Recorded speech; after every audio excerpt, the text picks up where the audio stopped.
நேற்று தமிழ்நாட்டில் பயங்கரமான ஒரு புரட்சி நடந்திருக்கு. புரட்சினா நீங்கள் எதுவோ நம்ம சிபிஐலேருந்து மஹிப்ரோ வந்து டிவிக்கில் ஜாயின் பண்ணதை புரட்சி நினச்சிட்டு இருப்பீங்க. நான் அந்த புரட்சி சொல்லவில்லை. அதுவும் ஒரு பயங்கரமான புரட்சின்னு வச்சுங்களேன். அதை விட ஒரு பயங்கரமான ஒரு புரட்சி நடந்திருக்கு. அது என்ன புரட்சின்னா, நம்ம அறநிலைத்துறை அமைச்சர் ரமேஷ் அவர்கள் சமூக நீதித்துறை அமைச்சர் அண்ணன் வன்னியரசு அவர்களை வந்து கட்டிப்பிடிச்ச ஃபோட்டோ வந்துச்சு இல்லைங்களா. இந்த அறநிலைத்துறை அமைச்சர் அண்ணன் வன்னியரசு அவர்களை கட்டிப்பிடிச்சது இருக்குல்ல, இது வந்து தமிழ்நாட்டில் நடந்த ஒரு பயங்கரமான புரட்சி, பயங்கரமான ஒரு கிளர்ச்சி அப்படின்னு நம்ம சீசன் தவறி பிறந்த சனத்தவளை ஒன்று இருக்கும் பாருங்கள். அந்த சனத்தவளை ஒரு பதிவு போட்டிருக்கு. இன்னும் சொல்ல போனோம்னாக்கா உங்களுக்கு புரிகிற மாதிரி சொல்கிறேன். அதாவது ஒரு ஐயங்கார் சமூகத்தை சார்ந்தவர் ஒரு பட்டியல் சமூகத்தை சார்ந்தவர் வந்து கட்டிப்பிடிக்கிறது அப்படிங்கிறது தமிழ்நாட்டில் நடந்த ஒரு பயங்கரமான ஒரு புரட்சி அப்படின்னு இந்த எருமசாணி ஒரு பதிவை போட்டிருக்கு. நம்ம இப்படி வந்துடுவோம், ஏன்னா சனத்தவளையை யாரும் பார்த்துருக்க மாட்டாங்க பொறுவாரியாக.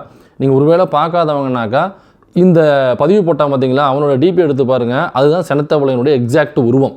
உண்மையான சனத்தவளை கூட கொஞ்சம் முன்ன பின்ன உருவத்தில் மாறி இருக்கும். ஆனால் இவனுடைய முகரக்கட்டையை பார்த்தீங்கன்னாக்கா எக்ஸாக்ட் சனத்தவளை இருப்பாங்க. சனத்தவளையை பார்க்காதவங்க யாராவது இருந்தீங்கன்னாக்கா தயவு செஞ்சு ஃபோட்டோ எடுத்து பார்த்துங்க. இதுதான் சனத்தவளையினுடைய எக்ஸாக்ட் உருவம். அப்புறம் இன்னும் உங்களுக்கு அந்த எருமசாணின்னு சொன்னால, எருமசாணின்னு சொன்னோடனே என்னப்பா இவன் ரொம்ப ஓவராக பாடி ஷேமிங் பண்ணுறான் அப்படின்னு நினைக்காதீங்க. இல்லை, நான் சொன்னது எருமையை பாடி ஷேமிங் பண்ணுறேன்னு யாரும் தப்பாக எடுத்துக்காதீங்க. நீங்கள் அந்த காட்டெருமை இருக்குல்ல, அது ரொம்ப ஸ்பீடாக ஓடும் பொழுது சாணி போட்டுச்சுனாக்கா, நிற்கும் போது சாணி போடுறதுங்கிறது வேறு. வேகமாக ரன்னிங்கில் இருக்கும் பொழுது சாணி போட்டுச்சுனாக்கா அந்த சாணி கீழே விழுந்து தெரித்து அது ஒரு உருவமாக இருக்கும்ல, அந்த எக்ஸாக்ட் உருவம் தான் இந்த சனத்தவளையுடைய உருவம். இந்த சனத்தவளை இது ஒரு பயங்கரமான புரட்சி அப்படின்னு போட்டிருக்கு. சரி, இது ஒரு பயங்கரமான புரட்சின்னு நம்ம வச்சுப்போம். இப்போ இந்த பயங்கரமான புரட்சினாக்கா ஒரு ஐயங்கார் ஒரு பட்டியல் சமூகத்தை சார்ந்தவரை தொட்டு கட்டிப்பிடிக்கிறது அப்படிங்கிறத யார் இது வரைக்கும் இந்த நிகழ்வு நடக்கக்கூடாதுன்னு தடுத்து வச்சுருந்தது? ஒரு ஐயங்கார் வந்து ஒரு பட்டியல் சமூகத்தை சார்ந்தவரை கட்டிப்பிடிக்கக்கூடாதுன்னு எந்த கவுண்டனாவது போய் தடுத்துருக்காங்களா? அல்லது எந்த கல்லராவது போய் தடுத்துருக்கானா? எந்த அகமுடையராவது போய் தடுத்தானா? அல்லது எந்த மறவராவது போய் தடுத்தானா? அல்லது எந்த நாடார், எந்த வன்னியராவது, அல்லது எந்த அருந்ததிராவது இல்லை இவங்க ஐயங்கார் வந்து பட்டியல் சமூகத்தை சார்ந்தவங்களை கட்டுப்பிடிக்கக்கூடாது அப்படின்னு தடுத்து வச்சுருந்தாங்களா? இந்த நிகழ்வை ஆண்டாண்டு காலமாக நடக்க விடாமல், இது ஒரு சாதாரண நிகழ்வுங்க. ஒரு மனுஷனை கட்டுப்பிடிக்கிறது பெரிய புரட்சின்னு ஒருத்தன் பதிவு போடுறானாக்கா, அப்போ இந்த மண்ணில் 2000 ஆண்டுகளுக்கு மேலாக இது நடக்க விடாமல் இந்த சாதாரண ஒரு நிகழ்வை பெரிய புரட்சின்னு பதிவு போடுற அளவுக்கு இந்த தீண்டாமையை, இந்த வர்ணாசிரமத்தை, இந்த சனாதனத்தை கடைபிடிச்சு இந்த ஏற்றத்தாழ்வை இதுவரைக்கும் போக விடாமல் நிலைகாத்து வைத்திருப்பது யார்? கவுண்டர்கள் நிலைகாத்து வச்சுருக்காங்களா? அவங்க தான் கண்டுபிடிச்சி கொண்டு வந்தாங்களா இந்த தீண்டாமையை? அல்லது ஓபிசியில் உள்ள இந்த சமூகமாவது இந்த தீண்டாமையை கடைபிடிச்சு வர்ணாசிரமத்தை உட்காந்து எழுதி, மனு திருமத்தை உட்காந்து எழுதி, சனாதனம்னா என்னென்னு உட்காந்து எழுதி, இந்த மாதிரி ஒரு சாதி இன்னொரு சாதிக்குள்ளே வந்து கலப்பு ஏற்படக்கூடாது, ஐயங்காரும் சேரக்கூடாது, ஐயங்காரும் பட்டியல் சமூகம் சேரக்கூடாது, கவுண்டரும் பட்டியல் சமூகம் சேரக்கூடாது, இந்த மாதிரியான தீண்டாமையை ஏதாவது பார்ப்பனர் அல்லாத எந்த சமூகமாவது உட்காந்து யோசித்து எழுதி கொண்டாந்து தீண்டாமையை கடைபிடித்தார்களா? அல்லது மக்களுடைய மனசில் கொண்டாந்து சேர்த்தாங்களா? எனக்கு ஒரு ஐயங்கார் ஒரு பட்டியல் சமூகத்தை சார்ந்த ஒரு மனுஷனை கட்டுப்பிடிக்கிறதோ புரட்சின்னு எழுதுறது எவ்வளோ பெரிய அசிங்கம் தெரியுமா? அது எவ்வளோ பெரிய அவமானம். யோசிச்சு பாருங்க. ஒரு மனுஷன் ஒரு சிங்கத்தை போய் கட்டிப்பிடிக்கிறான். ஒரு காட்டுக்குள்ளே போனான், ஒரு சிங்கம் இருந்தது, அதை வந்து தன்னுடைய கண்ணாலேயே பேசி அவன் வந்து ஒரு அன்பை செலுத்தி, அந்த அன்புக்கு வந்து அந்த சிங்கத்தையோ அந்த புலியையோ அல்லது அந்த கரடியையோ அல்லது இந்த காட்டெருமையோ அன்பை காட்டி மயக்கி, அந்த அன்புல பாருங்க இவன் போய் கட்டிப்பிடிக்கிறான், அந்த சிங்கம் வந்து அவனை கடிக்காமல் இருக்கு அப்படின்னாங்க, அதை ஒரு பெரிய அதிசயமாக நம்ம போடலாம். பயங்கரமான புரட்சி, அன்பு புரட்சிங்க அது. பாருங்கள் எவ்வளவு அன்பு செலுத்தி பாருங்கள், ஒரு வேட்டையாடக்கூடிய ஒரு மிருகத்தை அன்பு செலுத்தி எப்படி கட்டுண்டு வச்சிருக்காரு பாருங்க அப்படின்னாக்கா, அதை ஒரு புரட்சின்னு எழுதலாம். ஒரு மனுஷனை கட்டிப்பிடிக்கிறத மிகப்பெரிய புரட்சின்னு ஒரு பதிவு போடுறாங்கன்னாக்கா, அப்போ 2000 ஆண்டுகளுக்கு மேலாக அதை இங்கே நிலைநிறுத்தி வைத்திருந்தது யார்? அதை பேசணும்ல. இவங்க 2 பேரும் கட்டிப்பிடிக்க விடாமல் தடுத்தது யார்? ஏன்னா வன்னியரசன் அவர்கள் சார்ந்த சமூகத்தில் உள்ளவங்க வந்து இதை கட்டிப்பிடிக்கக்கூடாது, இவங்க 2 பேரும் இந்த சமூகத்தை சேர்ந்தவங்க அப்படின்னு ஏதாவது தடுத்து வச்சுருந்தாங்களா? அல்லது நான் பிறப்பால் நான் ஒரு சமூகமாக இருப்பேன்ல, என் சமூகத்தில் உள்ளவங்க யாராவது வந்து இவங்க 2 பேரும் கட்டிப்பிடிக்கக்கூடாது அப்படின்னு தடுத்து நிறுத்தி வச்சுருந்தாங்களா? அல்லது மற்ற சமூகத்தில் உள்ளவங்க யாராவது வந்து எழுதி இதை நடக்கக்கூடாது அப்படின்னு தடுத்து நிறுத்தி வச்சுருந்தாங்களா? இதை சட்டமாக இயற்றி ஒரு சாதியை சார்ந்தவன் ஒரு சாதியை சார்ந்தவனா, குறிப்பாக பார்ப்பனர் சமூகத்தை சார்ந்தவன் பார்ப்பனர் அல்லாத தொடக்கூடாது அப்படிங்கிறத மற்ற சமூகங்கள் பார்ப்பனர் அல்லாத சமூகம் ஏதாவது எழுதி வச்சிருந்தது. யார் இதை செஞ்சதுங்கிறத பேசணும்ல. 2000 ஆண்டுகளமாக இதை பேசி இதை நிலைநிறுத்தியது யார்? அப்போ இங்கே ரமேஷ் அவர்கள் ஒரு சமூகத்தை சார்ந்தவராக இருக்கிற ஐயங்கார் சமூகத்தை சார்ந்தவராக, அந்த பார்ப்பனர் சமூகத்தில் உள்ளவங்க தான் வர்ணாசிரமம், சனாதனம், மனுதர்மம், லொட்டு லொசுக்கு, மயிறு, மண்ணாங்கட்டி, தீண்டாமை, சாதி இதெல்லாம் எழுதி நிலைநிறுத்தி வச்சுருந்தது அந்த ரமேஷ் அவர்கள் பிறந்த பார்ப்பனர் சமூகம். அதை பேசுகிறா மயிறு, அதை இப்போ கட்டி பிடிச்சாங்கல்ல, சரி பயங்கரமான புரட்சி வந்துருச்சு அப்படின்னு சொல்கிறான்ல இந்த சீசன் தவறி பிறந்த சனத்தவளை. அந்த சனத்தவளைகிட்ட நம்ம கேட்குறோம், அப்படியே அவங்களுடைய துறைகளையும் ஷஃபில் பண்ணிக்கலாமே. இப்போ அண்ணன் வன்னியரசு அவர்கள் வந்து சமூக நீதித்துறையாக இருக்கார், ஆயுதரோட நலத்துறையை இப்போ சமூக நீதித்துறைன்னு பேர் மாற்றிருக்காங்க. சமூக நீதித்துறையுடைய அமைச்சராக அண்ணன் வன்னியரசு அவர்கள் இருக்கார். இப்போ அந்த துறையை தூக்கி இப்போ ரமேஷ்கிட்ட கொடுத்துருவோம். ரமேஷ்கிட்ட இருக்கிற அறநிலையத்துறையை தூக்கி அண்ணன் வன்னியரசுகிட்ட மாற்றி விட்டுருவோமே. ஏன்னா விஜயோடைய ஆட்சியில், தாவேக்கா ஆட்சியில் ஜாதியெல்லாம் ஒழிச்சிட்டாங்க, ஜாதியே கிடையாது, எங்களுக்குள்ள எந்த சாதியும் கிடையாது, இங்கே எல்லோருமே வந்து விஜய் அவர்களுடைய ஆதரவாளர்கள், டிவிக்கினுடைய தொண்டர்கள், அவ்வளோதான், எங்களுக்குள்ள ஜாதி மதம்லாம் கிடையாதுன்னு ஆதவர்ஜுனா ப்ரெஸ் மீட்டில் பேசியிருக்காப்புல. எலெக்ஷனுக்கு அப்புறம், ரிசல்ட்டுக்கு அப்புறம் பேசியிருக்காப்புல. அது எப்போ பேசினாப்புலன்னா, எப்படி நீங்கள் ஒரு பார்ப்பனராக அறநிலைத்துறைக்கு அமைச்சராக போட முடியும், இது சமூக நீதிக்கு கிடைத்த மிகப்பெரிய அயோக்கியத்தனம் அப்படின்னு பேசும்பொழுது, அவர் பார்ப்பனர்னு எங்களுக்கு தெரியாதுங்க, இது ரமேஷ் பார்ப்பனர்னு ஆதவர்ஜுனாவுக்கு தெரியாதான், தாவேக்கால உள்ள முக்கிய நிர்வாகிகளுக்கு ஒரு பார்ப்பனர்னு தெரியாமலேயே அவரை கொண்டு போய் ஸ்ரீரங்கத்தில் நிப்பாட்டி வச்சாங்களாம். ஐயங்கார்னு தெரியாமல், அவர் ஐயங்கார்னு தெரியாமல் அவர்கிட்ட அறநிலைத்துறை தூக்கி கொடுத்தாங்களாம். அவரு சொல்கிறாப்புல, சரி அதை பண்ண நம்பும், நம்ம அப்படின்னு நம்பிடுவோம். அப்படின்னா அப்போ தான் சாதி மதம் தான் இல்லையே. அப்புறம் எதுக்கு நீங்கள் ஒரு அறநிலைத்துறைக்கு ஒரு பார்ப்பனரை போடுறீங்க, எதுக்கு ஒரு மீனவர் துறைக்கு வந்து எதுக்கு கொண்டு போய் ஒரு மீனவரையை போடுறீங்க, எதுக்கு ஒரு பிற்படுத்தப்பட்ட நலத்துறைக்கு வந்து ஒரு பிற்படுத்தப்பட்டவரையை போடுறீங்க, எதுக்கு இதெல்லாம் பண்ணணும்? சாதி மதம் பார்க்காம ஒரு முஸ்லீம்கிட்ட கொண்டு போய் பிற்படுத்தப்பட்ட நலத்துறை கொடுக்கலாம், அல்லது ஒரு மீனவர் துறையை வந்து ஒரு முஸ்லீமை போடலாம், மீனவராக பிறந்த ஒருத்தரை வந்து ஒரு சமூக நீதி துறைக்கு போடலாம், அல்லது ஒரு ஐயங்காராக இருக்கக்கூடிய ரமேஷை வந்து சமூக நீதி துறைக்கு போடுங்க, ஆயுதரோட நலத்துறைக்கு போடுங்க, ஆனால் வன்னியரசு தூக்கி அறநிலைத்துறைக்கு போடுங்க. ஆனால் வன்னியரசு அறநிலைத்துறைக்கு போடுறது தான் சமூக நீதி. முதல்ல அதுக்கு பார்ப்பனர் அல்லாத ஒருத்தர் போகிறதா சமூக நீதி. அங்கேயே சமூக நீதி சீர்குலைஞ்சு போய் கிடக்கு. அப்போ ஷஃபில் பண்ணிக்கலாமா? அறநிலைத்துறையை தூக்கி அண்ணன் வன்னியரசுக்கிட்டையும், அண்ணன் வன்னியரசு பார்க்குற சமூக நீதித்துறையை தூக்கி நம்ம ரமேஷ்கிட்டையும் கொடுத்துடலாமா? ஏன்னா ஜாதி மதம் தான் கிடையாது, பயங்கரமாக புரட்சி ஏற்பட்டுருச்சு, அப்போ மாற்றி விட்டுருவோம். ஏன்னா ஜாதி மதத்தெல்லாம் ஒழிச்சிட்டாப்பில் ஏற்றத்தளவில் ஏழை பணக்காரன் வித்தியாசத்தை, அப்புறம் வந்து வர்க்க ரீதியான வித்தியாசத்தை எல்லாத்தையுமே விஜய் அவர்கள் கடந்த 38 நாட்களில் எல்லாத்தையும் காலி பண்ணிட்டாப்புல, க்ளோஸ் பண்ணிட்டாப்புல அப்படின்னு நம்ம சிபிஐலேருந்து போன மஹிபுரோ வர பேசியிருக்காப்புல. அண்ணன் பாரஞ்சித் அவர்கள் வர ட்வீட் போட்டாப்புலையே. அப்போ எல்லாருமே சொல்கிறாங்க ஜாதி ஒழிச்சிட்டாப்புல விஜய், ஜாதி மதம் பார்க்காம காசு பணம் பார்க்காம தான் அவர் வேட்பாளர் நிறுத்தினார். அப்படியாப்பட்ட ஒரு வாக்குகளை வந்து வாக்கு வங்கி வச்சிருக்காரு. அப்போ 108 தொகுதி இருக்கிறதுலையே பெரும்பான்மையாக அவர் வாங்கியிருக்காங்க அப்படின்னாக்கா, அப்போ பெரும்பான்மை மக்கள் அது விரும்புகிறாங்க, ஜாதி மதம் பார்க்கறதுல, ஏழை பணக்காரன் பார்க்கறதுனாக்கா. அப்புறம் எதுக்கு இப்போ அமைச்சர்கள் ஒதுக்கும் பொழுது ஒரு பட்டியல் சமூகத்தை சார்ந்தவர்கிட்டே கொண்டு போய் எதுக்கு வந்து ஆயுதரோட நலத்துறை கொடுக்கணும், சமூக நீதித்துறையை மீனவர்கிட்டே கொண்டு போய் எதுக்கு மீனவர் துறையை கொடுக்கணும், எதுக்கு வந்து பிற்படுத்தப்பட்ட நலத்துறை, பிற்படுத்தப்பட்ட சமூகத்தில் பிறந்தவர்கிட்டே கொண்டு போய் எதுக்கு பிற்படுத்தப்பட்ட நலத்துறை கொடுக்கணும், எதுக்கு சிறுபான்மையில் பிறந்த ஒருத்தட்டே வந்து சிறுபான்மை நலத்துறை கொடுக்கணும்? அப்போ மாற்றிக்கலாமே. அதான் எல்லாம் ஒழிஞ்சு போச்சு, சாதி மதம்லாம் ஒழிஞ்சு போச்சு. இப்போ சாதி மதம் ஒழிஞ்சு போச்சுனாக்கா அப்போ ஆயுதரோட நலத்துறையே தேவையில்லையே, ஆயுதரோட நலத்துறையை க்ளோஸ் பண்ணிடலாம், ஜாதி மதம் தான் பார்க்கறது இல்லையே. பிற்படுத்தப்பட்ட நலத்துறையை க்ளோஸ் பண்ணிடலாம், மீனவர் துறையை க்ளோஸ் பண்ணிடலாம், வேறு ஏதாவது துறையை போடலாமே. இப்போ இன்னொரு கேள்வி என்னென்னா, இப்போ கட்டி பிடிச்சாப்புல நம்ம அறநிலைத்துறை அமைச்சர் ரமேஷ், அப்படியே நான் வன்னியரசு அவர்களை ஒரு கோவிலுடைய கருவறைக்குள்ளே கூட்டு போவாப்லையா? அதான் ஜாதி மதம் தான் ஒழிஞ்சிருச்சே, கூட்டு போவாப்லையா? அப்படி மற்ற கோயிலோட கேட்கல. ரமேஷ் அவர்கள் அமைச்சராக இருக்கிற அவருடைய ஆளுகைக்கு கீழே இருக்கிற கிட்டத்தட்ட 33,000 கோயில்கள் தமிழ்நாட்டுக்குள்ளே இருக்குது. அறநிலையத்துறைக்கு கீழே இருக்கிற ஒரு கோயிலில், அதுவும் பெரிய கோவிலில் அண்ணன் வன்னியரசு அவர்களை நேரடியாக ரமேஷ் அவர்கள் கருவறைக்குள்ளே கூட்டு போவாரா? நான் வன்னியரசு அவர்கள் எந்த இடைத்தரகரும் இல்லாமல் நேரடியாக கருவறைக்குள்ளே போயிட்டு அவர் கையால் மாலை போட்டு, அவர் கையால் அபிஷேகம் பண்ணி, அவர் கையால் அங்கே வந்து பூஜை பண்ணி அந்த நிகழ்வை வந்து நேரடியாக ரமேஷால் அண்ணன் வன்னியரசு அவர்கள் உள்ளே கொண்டு போய் பண்ண முடியுமா? பண்ண சொல்லுங்களேன் பார்ப்போம். பாப்பானுங்க விட்டுருவானுங்களா?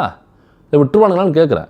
சரி, சாதி மதம் முடிஞ்சிருச்சு, பயங்கரமான புரட்சி ஏற்பட்டுருச்சு, சரி அனைத்து சாதியும் அர்ச்சகராகலாம் அப்படின்னு திமுக கொண்டு வந்துச்சு. அது சாதியை ஒழிக்கின்ற ஒரு ஃபண்டமெண்டலான ஒரு வேலை. அது ஃபண்டமெண்டலாக சாதியை ஒழிக்கிறதுக்கான பயங்கரமான திட்டம் தான் அனைத்து சாதியும் அர்ச்சகராகலாம் அப்படிங்கிறது.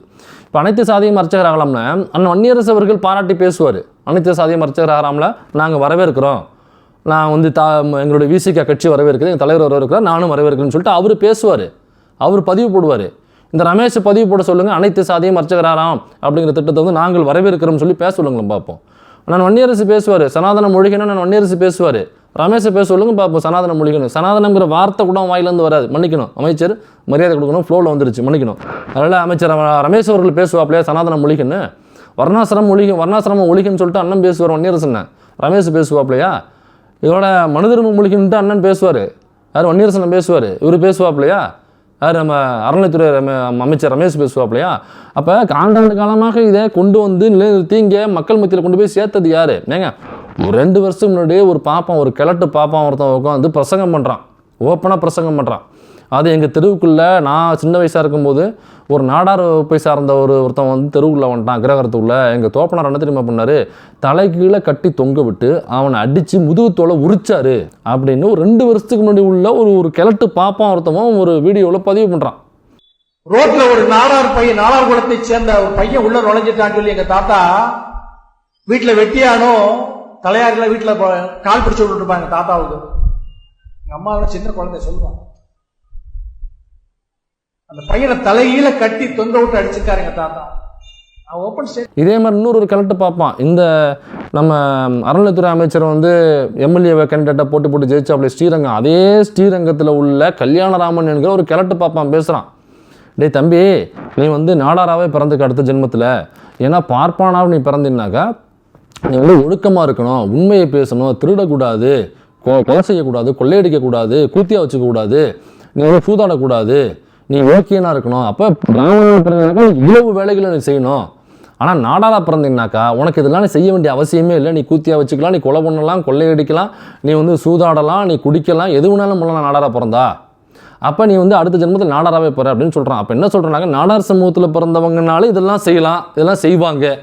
பார்ப்பன சமூகத்தில் பிறந்தவங்க அப்படி செய்யவே மாட்டாங்க, பிறப்பாலேயே பார்ப்பனாக அவங்க நல்லவங்க அப்படின்னு ஒரு கிழட்டு பாப்பான் பேசுகிறான். அந்த கிழட்டு பாப்பானுக்கு எதிராக இந்த சீசன் தவறி பிறந்த சனத்தவளை ஏதாவது வாய் திறந்து பேசினானா? பேசியிருக்க மாட்டான். ஏன்னாக்கா அப்போ வாயில் வாழைப்பழத்தை வச்சுட்டு உட்காந்துருப்பான். தலைவர் எழுச்சி தமிழர் அவர்களை குறித்து இதே மாதிரி ஒரு கிழட்டு பார்ப்பான், ஆர்எஸ்எஸ் கிழட்டு பார்ப்பான், ஆர்பிவிஎஸ் மணின்னு சொல்லிட்டு தலைவர் எழுச்சி தமிழர் உள்ள சாதியை குறித்து ரொம்ப இழிவாக தரக்குறைவாக பேசினான்.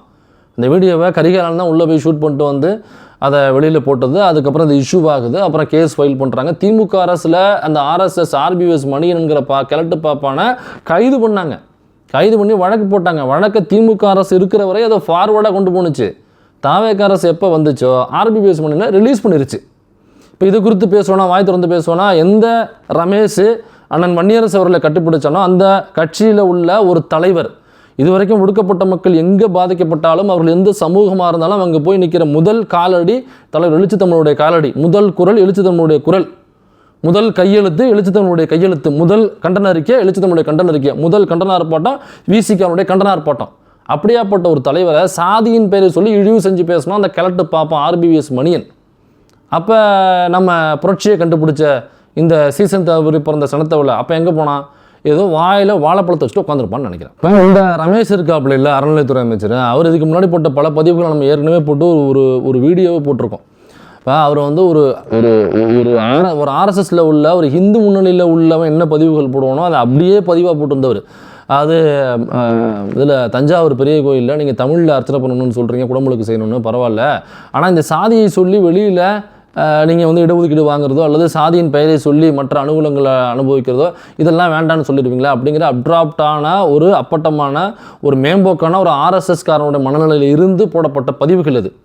அதுக்கப்புறம் அவங்களே ஒரு பதிவு போட்டாங்க, இவர் ஏதோ பெரியார் சிலைக்கு முன்னாடி நின்று ஒரு ஃபோட்டோ எடுத்தது மாதிரி, ஒரு ஃபோட்டோ மட்டும் எடுத்துருப்பாப்புல போல் இருக்கு. ஏன்னாக்கா தாவக கட்சிக்குள்ளே வந்தாச்சு அவங்க பெரியார் தலைவர்னு சொல்கிறாங்க, கொள்கை தலைவர்னு. கொள்கை கடைபிடிக்க மாட்டாங்கன்றது வேறு, ஆனால் கொள்கை தலைவர்னு சொல்லிட்டாங்கன்னா அதனால ஒரு ஃபோட்டோ எடுத்து வச்சுப்போம். ஏன்னா நம்ம ஏகப்பட்ட பதிவுகள் போட்டிருக்கோம், பின்னாடி இது கண்டிப்பாக பிரச்சனை ஆகும் நம்ம அமைச்சரானதுக்கப்புறம். அப்போ நமக்கு காண்பிக்கிறது ஒரு ஃபோட்டோ வேணும்னு சொல்லிட்டு ஒரே ஒரு ஃபோட்டோ மட்டும் போட்டிருக்காப்புல.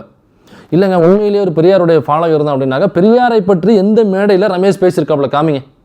பெரியாரை பற்றி இத்தனை மேடைகள் எலெக்ஷனுக்கு முன்னாடி எலெக்ஷனுக்கு அப்புறம் இத்தனை மேடைகளில் பேசியிருக்காங்கல்ல, எந்த மேடையில் பெரியாருடைய பேச்சை மேற்கோள் காமிச்சு, அவருடைய எழுத்தை மேற்கோள் காமிச்சு, அவருடைய புத்தகத்தை மேற்கோள் காமிச்சு எத்தனை மேடைகளில் ரமேஷ் அவர்கள் பேசியிருக்கிறார்? அண்ணன் வன்னியரசு அவர்கள் பேசின மேடைகள், அண்ணன் வன்னியரசு அவர்கள் போட்ட பதிவுகள் என்னால் லட்சத்தை காமிக்க முடியும். பெரியாரை மேற்கோள் காமிச்சு, புரட்சியாளரை மேற்கோள் காண்பித்து, மார்க்ஸை மேற்கோள் காமித்து நான் வன்னியரசு அவர்கள் போட்ட பதிவுகள் 1000 இல்லை லட்சம் காமிக்க முடியும்னால ரமேஷ் அவர்கள் போட்ட ஒரே ஒரு பதிவு, ஒரே ஒற்றை பதிவு காமிக்க முடியுமா? இந்த ரமேஷ் வந்து இதுக்கு போகிறாப்ல, ஆய்வுக்கு போகிறேன் அப்படின்னு சொல்லிட்டு ஒரு ஹாஸ்பிட்டலுக்கு போகிறாப்புல, அங்கே 10-20 வாங்கிக்கிட்டு அந்த ஸ்ட்ரக்சர் தள்ளுறவங்க 10-20 வாங்குறாங்களாம். அதனால் அவரை என்ன பண்ணுறாப்புல, வேலையை விட்டே தூக்குறாப்புல. வேலையை விட்டு அவங்க ஸ்ட்ரக்சர் தள்ளுற ஒரு வேலைக்கு போகிறாங்கனாக்கா எவ்வளவு சம்பளம் இருக்குன்னு நினைக்கிறீங்க? நீங்கள்லாம் ரொம்ப கம்மின்னு நினைப்பீங்களா? அதை விட கம்மியான ஒரு சம்பளம் தான் ஸ்ட்ரக்சர் தள்ளுற வேலை. அப்போ அங்கே தள்ளும் பொழுது ஒரு 10 ரூபா 20 ரூபா இருந்தால் அது தப்பு தான், லஞ்சத்தை நம்ம ஆதரிக்கலன்னு வைங்களேன். ஆனால் அந்த 10 20 கொடுக்கறதுக்கு பின்னாடி அவருடைய வாழ்வாதாரத்துக்காக வாங்குற அந்த 10 20 வாங்கிட்டு என்ன அவர் என்ன வலசை வாக்கத்தில் வளைச்சி இடம் வாங்கி போட போகிறப்பலா, அல்லது ஐநாவரத்தில் அப்பார்ட்மெண்ட் வாங்கி போட போகிறப்பலையா, ஏதோ வீட்டு செலவுக்கு பருப்பு வாங்குறது, அரிசி வாங்குறது, எண்ணெய் வாங்குறதுக்கு, ஏதோ பிள்ளைக்கு பென்சில் பேனா வாங்குறது அந்த 10 20 பயன்படும். ஆனால் அதுவே பெரிய லஞ்சம்னு சொல்லி வேலையை விட்டு தூக்குறாப்புல. கோயிலுக்கு போகிறாப்புல திருச்செந்தூருக்கு 5000 ரூபா லஞ்சம் வாங்குறாங்க பாப்பான்.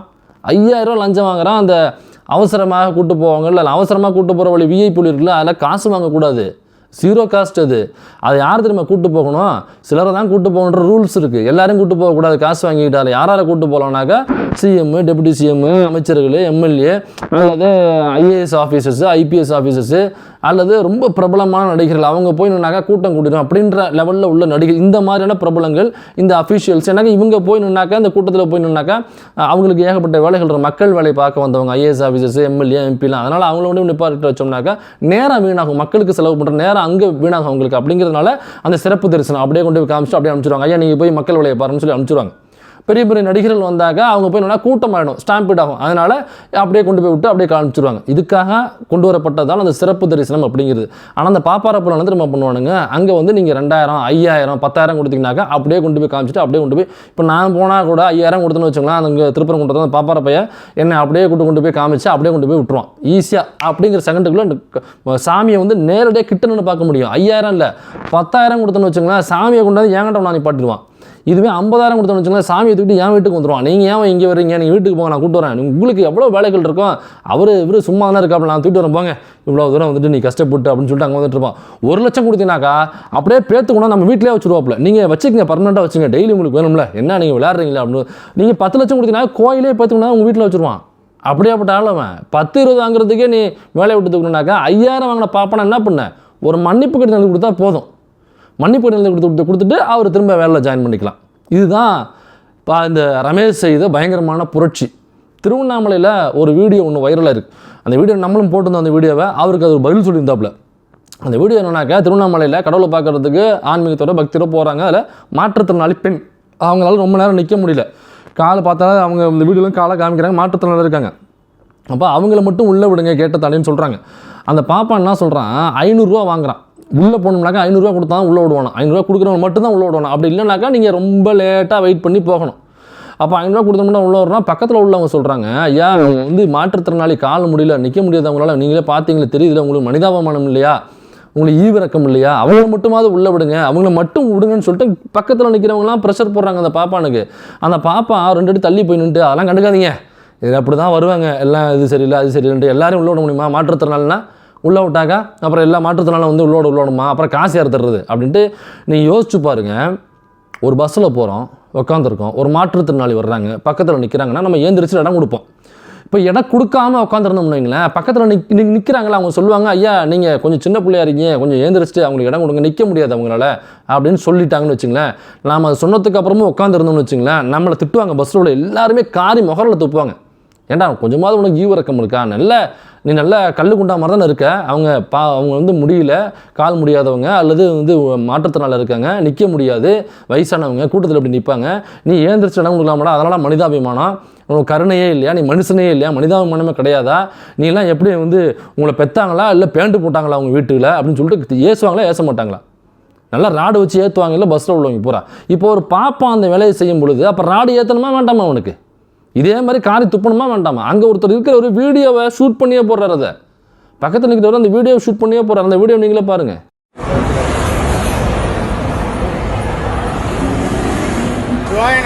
நான் திரு அண்ணாமலையார் கோவிலேருந்து பேசுகிறேன். இங்கே பார்த்தீங்கன்னாக்கா சாமி சன்னதி 50 ரூபா கியூவில் வந்து நிற்கிறோம். 500 ரூபா பணத்தை வாங்கிட்டு எல்லாருக்கும் உள்ளே வந்து அனுப்புகிறாங்க குருக்கள். இங்கே காவல்துறை வந்து சொல்கிறாரு, ஒரு அண்ணா ஹேண்டிகேப்பாக இருக்காங்க திறந்து விடுங்கன்னு. குருக்கள் வந்து அதெல்லாம் காதில் வாங்கவே கூடாது, கண்டுக்குவாதுன்றாங்க. 500 ரூபா கொடுக்குறவங்க எல்லாரையும் வந்து கதுவை திறந்து உள்ளே இட்டுன்னு போடுறாங்க ஸ்டாஃப் எல்லாம். ஒரு ஹேண்டிகேப்பு அந்த அம்மாவால் 1 மணி நேரமாக கெஞ்சிட்டு இருக்காங்க, முடியல. நீங்கள் நல்லா பாருங்க, இது அறநிலையத்துறை அமைச்சருக்கு போட்டோம், புதுசாக வந்துக்கிற அமைச்சருக்கு போட்டோம். இந்த வீடியோவை நம்ம ஷேர் பண்ணுறோம் எடுத்து, அப்புறம் நிறைய பேர் ஷேர் பண்ணுறாங்க. அதுக்கு ஒரு பதில் கொடுக்குறாராம், கோட் ட்வீட் பண்ணி, நாங்கள் சம்மந்தப்பட்ட அதிகாரிகளிடம் திருவண்ணாமலையில் பேசிவிட்டோம், அவர்கள் சென்று சரிபார்க்க என்று கூறிவிட்டார்கள். அமைச்சர்னு பார்க்குறேன் இல்லைனாக்கா அப்புறம் சிஎம் நல்லா எனக்கு வாயில் வரும், எங்கள் மாற்றுத்திறனாளிங்க அவங்க மாற்றுத்திறனாளிகள் சங்கம்லாம் என்ன பண்ணுறாங்கன்னு கேட்குறேன். மாற்றுத்திறனாளிகள் சார்ந்து செயல்படக்கூடியவர்கள், மாற்றுத்திறனாளி சங்கத்தில் உள்ளவங்க, அதில் தலைவராக இருக்கிறவங்க, பொறுப்பாளர்கள் என்ன பண்ணுறீங்க நீங்கள்லாம்? போய் சிஎம் கூட ஃபோட்டோ எடுக்கிறது தான் போகிறீங்களா? ஒரு நடிகர், பெரிய நடிகர், உச்சத்துலேருந்து வந்திருக்காப்புல போய் ஃபோட்டோ மட்டும் எடுத்துகிட்டு வந்துடுறது. மாற்றுத்திறனாளிகள் பிரச்சனைனாக்கா வாய் திறக்கிறது கிடையாது. அப்போ நீங்களும் அப்படி தான் செயல்படுறீங்க. ஏதோ ஒரு சோஃபா வாங்கிக்கிட்டு அல்லது சோஃபா இல்லைனாக்கா அவங்களுக்கு தகுந்த மாதிரி ஒரு திண்டோ ஏதோ ஒன்று கொடுத்தோம்னாக்கா வாங்கிக்கிட்டு பேசாமல் இருந்துடுறது. எவ்வளோ பெரிய அயோக்கியத்தனம் நடந்திருக்கு, எவ்வளோ பெரிய ஒரு முள்ளமாரித்தனம் நடந்திருக்கு. ஒரு மாற்றுத்திறனாளி நிற்க வச்சுட்டு அவன் வந்து அவ்வளோ கிண்டல் கேலியாக நக்கல் நையாண்டியாக எடுத்தறிஞ்சு பேசியிருக்கான், திமிர்த்தனத்தோட பேசியிருக்கான் அந்த பாப்பான். இது இந்நேரம் அறிக்கைகள் பறந்துருக்க வேண்டாம். ஏங்க எப்படிங்க மனசாட்சி இல்லாமல் இருப்பான் அந்த பாப்பான்? நீ யோசிச்சு பாருங்கள். நீங்கள் கடவுளை பார்க்குறேன்ட்டு போகிறீங்களா? உங்கள்கிட்ட எனக்கு ஒரு கேள்வி. இப்போ அந்த பாப்பான் தான் அர்ச்சனை பண்ணுற பாப்பான், அந்த வகைராக்கள் தான் அர்ச்சனை பண்ணுற வகைராக்கள். இப்படி மனிதாபிமானமே இல்லாமல், இப்படி துளியும் கருணை என்பதே இல்லாமல், மனிதாபிமானம் இல்லை, அது ஒரு சாதாரண ஒரு மனிதத்தன்மைங்க. அந்த மனிதத்தன்மையே இல்லாத ஒருத்தவன் எப்படி அவன் அர்ச்சனை பண்ணி கடவுள் வந்து உங்களுக்கு அந்த அருளை வந்து கொடுப்பாரா? உங்களுக்கு இப்படி மோசமான மனநிலையில் உள்ள ஒருத்தவன் எப்படி வந்து நீங்கள் வேண்டதெல்லாம் அவன் வந்து அர்ச்சனை பண்ணி அதை கடவுளுக்கு அதுக்கு போய் கடவுள் வந்து உங்களுக்கு நல்லது பண்ணுவாரா? இப்போ இவங்ககிட்ட கொடுத்து அப்படி என்னத்தை நீங்கள் அர்ச்சனை பண்ணி உங்களுக்கு என்ன நல்லது நடக்க போகுதுன்னு நான் கேட்குறேன். இப்போ இந்த சம்பவம் நடக்குதுல்ல, இந்த சம்பவத்தை பார்த்துட்டு ஒருத்தர் அந்த பாப்பானை தண்டிக்காமல் இருக்காருனாக்கா அவர் எப்படி கடவுளாக இருப்பாருன்னு நான் முதல்ல கேட்குறேன். அந்த இடத்துல ஸ்பாட்லேயே அந்த பாப்பானுக்கு தண்டனை கொடுக்கணும்ல. அப்போ இதெல்லாம் கொடுக்காத ஒருத்தர் எப்படி முதல்ல அவர் கடவுளாக இருக்க முடியும்?